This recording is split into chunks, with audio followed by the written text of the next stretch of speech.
Okay, so trying to do something new, trying to make computer science help videos because everyone keeps asking me for help and I can't help everyone individually. So the easiest thing for me to do is make a series of videos explaining topics by working on the individual topics themselves, like review questions and sort of explain why they work because I know how to explain things in ways that make things a little bit more intuitive to understand. So again, I'm no professional YouTuber, so this isn't going to be as neat as any other YouTuber would do. But hey, I am an Indian and I am a programmer, and you know what they say about Indian programmers and YouTubers. So let me try and help people with the midterm. So this is going to be just a generic overview of what the midterm is going to contain. He had a PowerPoint that sort of explained exactly what's going to go on it, but obviously for copyright reasons, I can't use that. So I basically took the data from the PowerPoint and sort of created my own PowerPoint that sort of explains the topics that I'm going to be seeing. So yeah, and if you see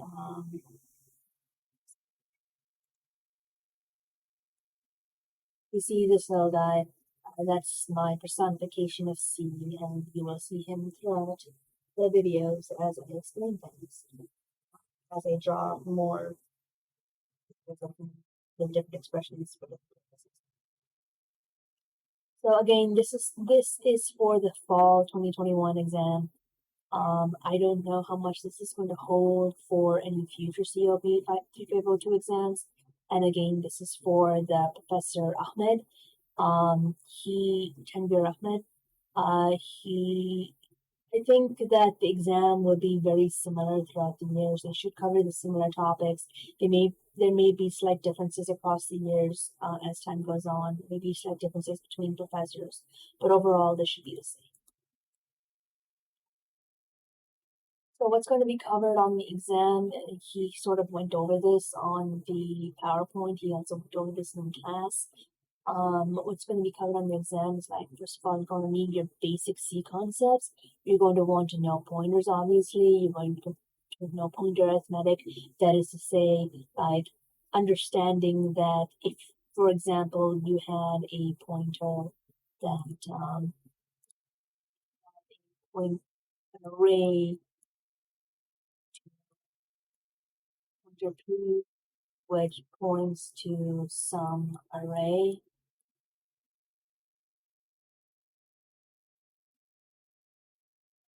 Use my drawing tablet. So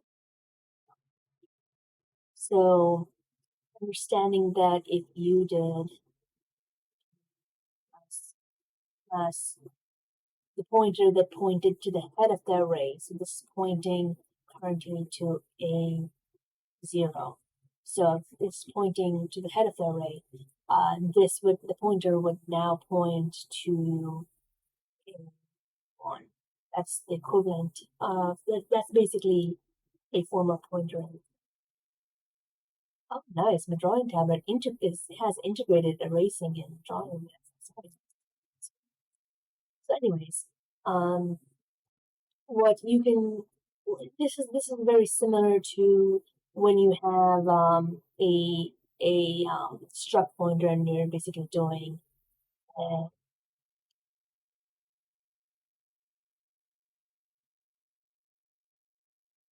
equals. It's more or less the same as doing that, like, except you're doing it using plus and other arithmetic. So that's essentially what pointer arithmetic is. Function calling, I mean, at this point, if you're in CS1 and don't know how to call a function, you should probably consider changing your major because that's a very basic concept you learn in like the second week of CS of Intro to C. Hopefully you understand how to call a function, so that's pretty basic. I'm not even going to bother reviewing that. Structs. So just understand how to build a struct, what a struct is. Technically, there's a concept called struct alignment that you have to be aware of when you're building your structs.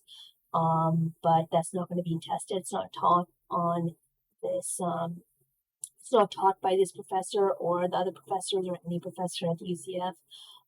So really, all you need to know is knowing how to write a struct, what it means, the type of a struct, and what the difference between handling a struct as far as going using a type-def struct versus a plain vanilla struct that isn't type-def. You also are going to have to know and understand like how to malloc a struct and how to sort of understand that if you're doing a struct array that you're going to want a double pointer because it makes things a lot easier because structs are bigger. But I'll go over that more whenever I go over dynamic memory allocation. So you're going to want to understand structs. You're going to want to understand string operations, like strlen is one of the most important ones you're going to know. Like, so strlen is like if you have a character.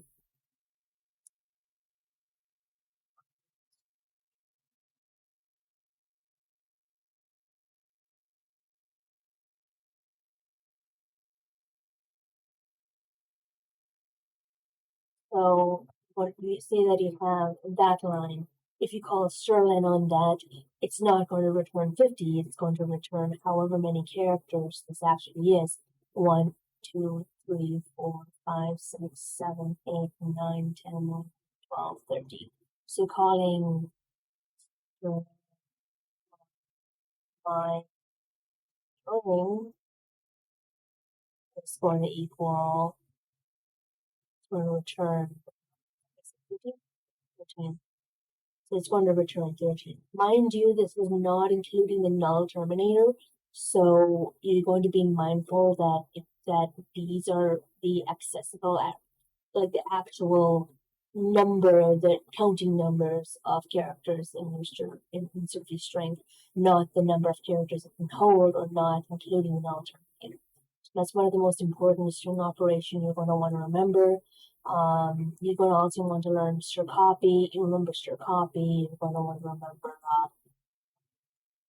maybe I don't know if they wanted to like really on strcat, but strcat's the other one, a good one to learn. You're also going to remember strcomp, strcompare, string compare. Those are the basic string operations that they're going to want you to teach. Part of what I did in Intro to C is that I taught myself regex and string tokenization, which can help in certain cases. Like learning string tokenization is an important skill to know for C, but that's not something you're going to need to know for the exam. You're going to understand 2D arrays, because understanding 2D arrays is the foundation for understanding how to sort of manipulate, dynamically allocate almost quote unquote two-dimensional arrays, even though they're not exactly two-dimensional. They can be different lengths. They're two-dimensional in the sense that they're not square, but they still have 2 dimensions to them. So you also want to understand how to import and export files, input and output files. So there's your fprintf, the scanf, all that fun stuff. Don't think you necessarily need to learn fgets or fwrite. Those are a little bit more complex, and I haven't seen a situation where in this course you could have used fgets instead of fwrite. But those are also good things to know. So what else is going to be covered? So there's the topics that were new to CS1, such as dynamic memory allocation. You're going to want to learn how to dynamically allocate pointers and pointer to pointers. You're going to want to remember malloc, calloc, realloc, and free. So you're going to want to remember specifically, like if you have some amount of pointers here, so like you're going to have your struct node. You're trying to do malloc a node or int pointer. You're always going to do 1 star here, malloc, you're going to have 1 less star here. So if this is a double star, that'll be a single star. If that's a triple star, that's going to be a double star. And you don't generally you since you can't malloc a non-pointer, having this you'll never see a case where this has less than one star. You'll never see a case where it doesn't have a star. So that's one way to malloc, and you want to understand like calloc and realloc and when to use malloc and calloc. For a brief review, calloc is when you're going to initialize your array to 0, and malloc is just giving you a generic thing. If you are in Guhal's class, you're also going to want to remember to assert your mallocs. So you're going to also want to remember to call assert your pointer does. You're going to also want to assert that it does not equal null, and this will crash the program intentionally if your pointer is a null pointer, if your malloc has failed, or if your realloc has failed. This is not so much important as far as mallocing goes, but at reallocating, you can get to a point where you're building and building and building more memory and might accidentally get to a point where you malloc fail. So that's important to know and do. And it is best practice you do it anyways. It's not just something Go has asking you to do for fun.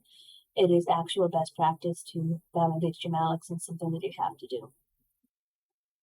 So you're going to also want to learn base conversion, and this is something that I specifically did not learn the octal to hexadecimal thing, and I got the question wrong one of the quizzes. But yeah, basically you're going to want to learn how to, I guess he wants us to learn how to convert from octal to base 16, from binary to decimal, from decimal to binary, binary to octal, and all that fun stuff. That's one thing you're going to want to learn. You're going to want to learn recursion. Where am I on? There it is. If anything, I'll just upload this on the main channel. Well, I'll split it into 2 videos. So, recursion, you're going to want to learn how to do recursion and understand how recursion works, how to trace a recursive stack, understand how the stack actually works in a recursive sense. So that's what. So you're going to want to understand how to actually build like a printf stack from understanding where the recursion goes down and then it's tracing back up. So you want to understand that. You want to understand linked lists. You're going to want to understand circular linked lists. You want to learn doubly linked lists. You want to learn how to traverse a linked list. This will all be covered in a video eventually. So these are some basic topics you want to learn about linked lists.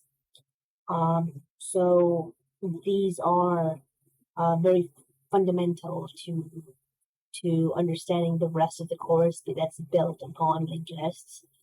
So if you're not that strong on linked lists, you're really going to want to understand how to do linked lists.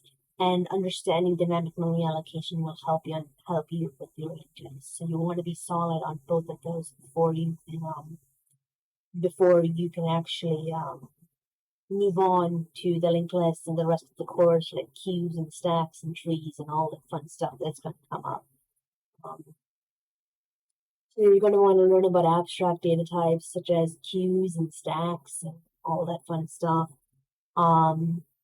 I have to teach myself Postfix and Infix before midterm. That's the only thing I'm behind on.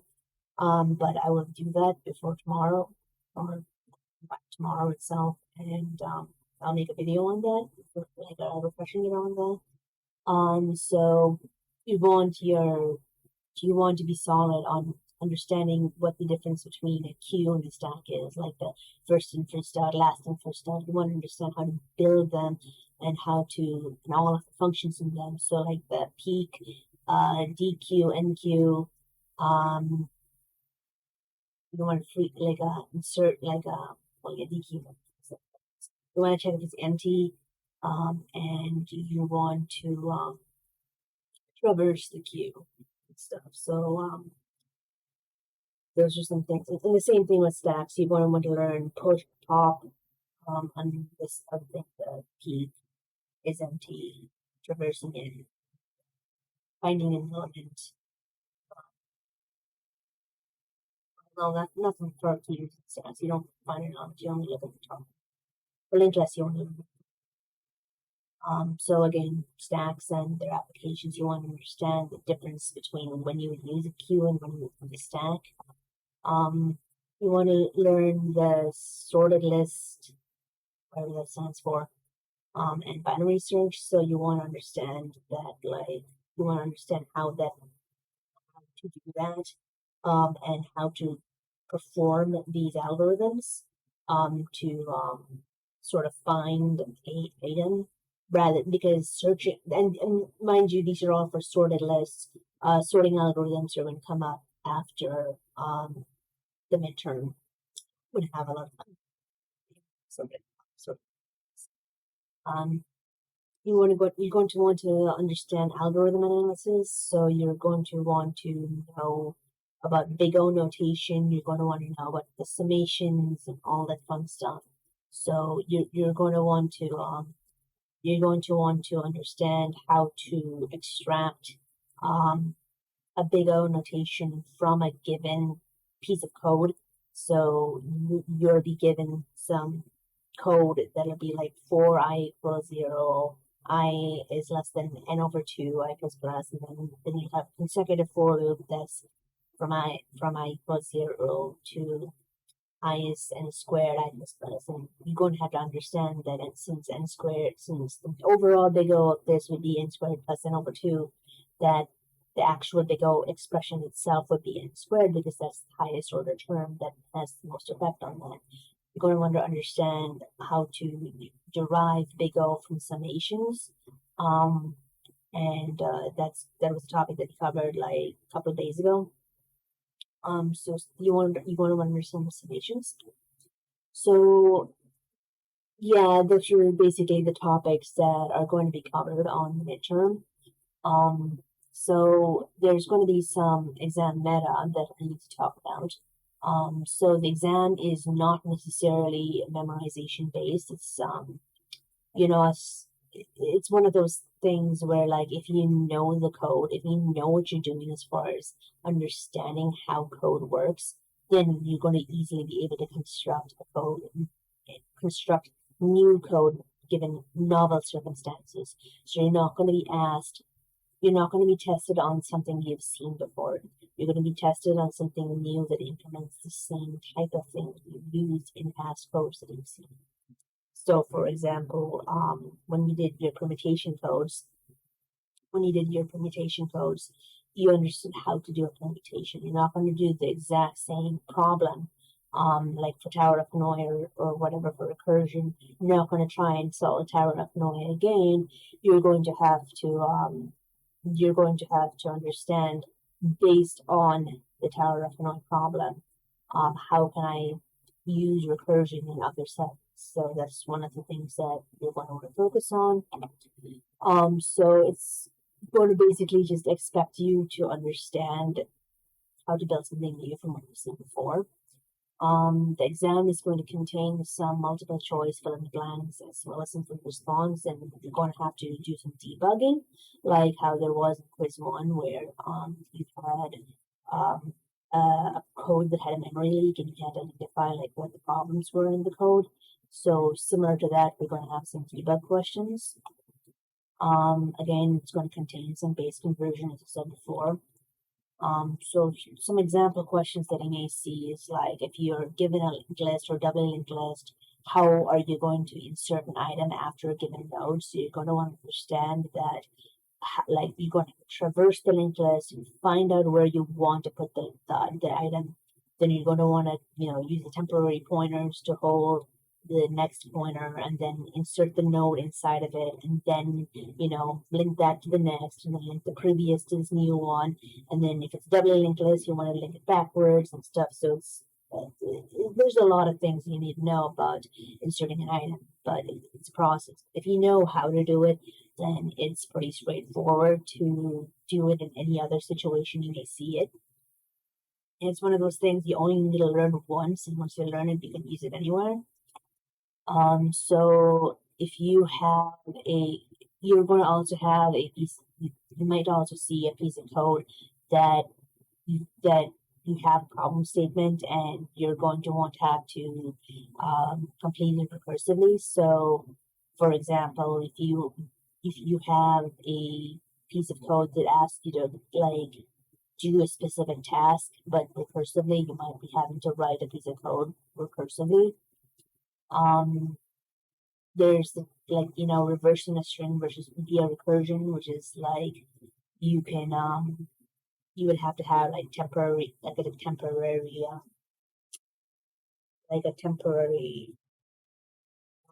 string, or you could use pointers to do it in the original string. That's one thing you can do. Reversing the linked list, which we've done a couple of times before. You want to remember how to do that. So push and pop, inserting an item into a stack, taking an item off it. Same thing with the queue, pushing one in, taking one out, putting a new one in. You're going to want you're going to probably, and this is something that's also going to be on the foundation exam. I've seen that a lot in the foundation exam questions. You're going to be given this method of code, and you're going to have to determine what it does or what will happen after the code runs. So you're going to have to sort of manually sort of trace out what's going on in the code and figure out what exactly is going to happen after the code executes. You might be asked, like, what will this function return, or what's going to be the state of the variable after this, or something like that. That's one example of something you might see. You're going to have to probably identify memory leaks in some code. You're going to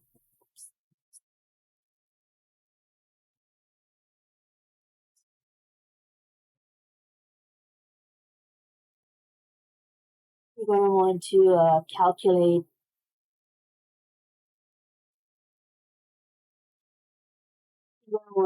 calculate basic runtime analysis and big O notation. So as I said before, you're going to want to figure out given like a set of for loops and a set of other loops or whatever. You're going to want to understand how that